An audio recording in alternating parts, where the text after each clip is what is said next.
We're dealing with a monster-infested post-apocalyptic world. It shouldn't be that scary, but it's 2020 and slightly relevant.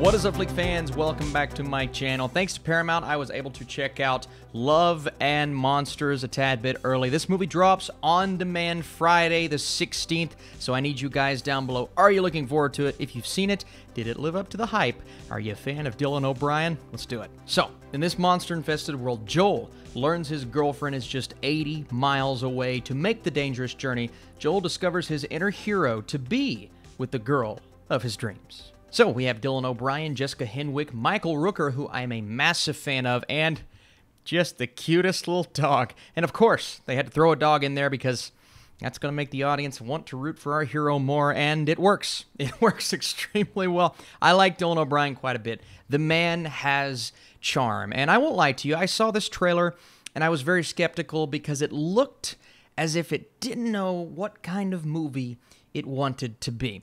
The issue with these kinds of movies is that they normally have problems dealing or balancing tone, but what Love and Monsters manages to do is it really captures the spirit and really the vibe of what we used to get in the 80s and 90s, this feel-good adventure with these scary, and I mean actually scary monsters, creatures that we know, whether it be a bug or a small animal, and then they turn into just a big old huge, really good-looking creature. And I say that because this is not a film you go into expecting the CGI and lots of practical effects. I mean, just as many practical effects as CGI in this movie.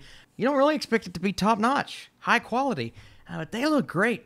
They look really great. There's something about the way that they're constructed that makes them look more realistic, and they're not hidden in the shadows. It's not nighttime whenever he encounters these monsters.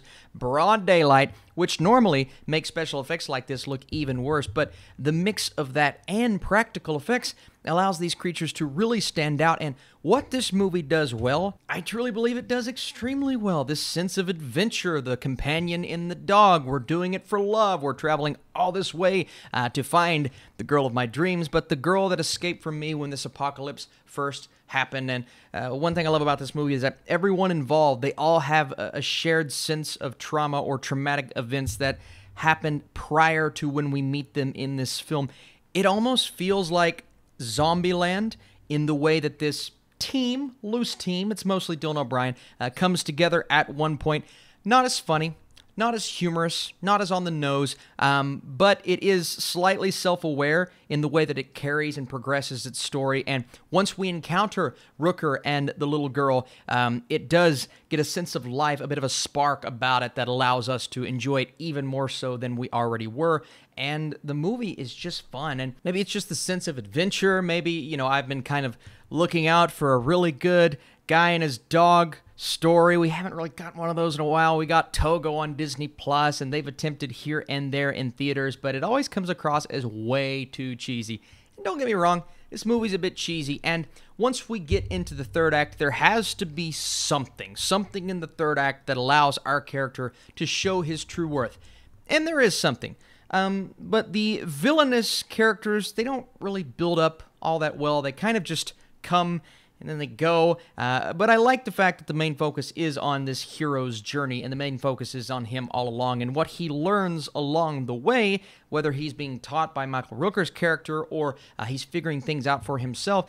He applies that at the end of the story. So not much to it in terms of how deep it gets, and again, it is predictable in the way that it progresses, and you kind of see a couple of steps ahead once we hit that third act. Oh, well, clearly this is about to happen, and that's about to happen, and it happens. And, you know, we have those moments I have to find myself. I have to overcome my fear, but I'm not going to lie. If I was in his shoes, I'd be shaking like a leaf, just like he was. And I like that. I like the sense of realism that they brought, even though certain moments are over the top. And I swore up and down Liam Hemsworth was in this movie for like 30 seconds. Then I'm like, nope, that's just a guy that looks and sounds just like Liam Hemsworth. But you know what? It's lightweight, it's imaginative, it has this sense of spirit about it that we haven't really seen this year. It's a nice throwback to movies that we used to get, and it's a great guy and his dog story, and he's doing it all because of love.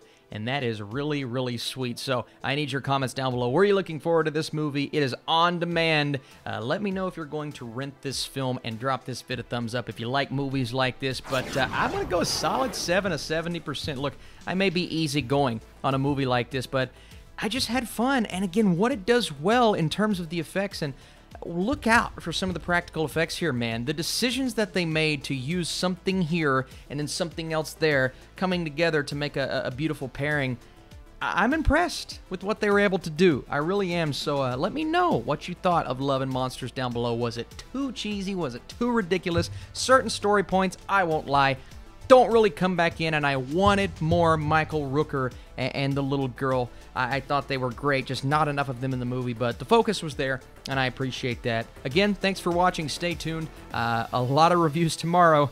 So many. Stay tuned.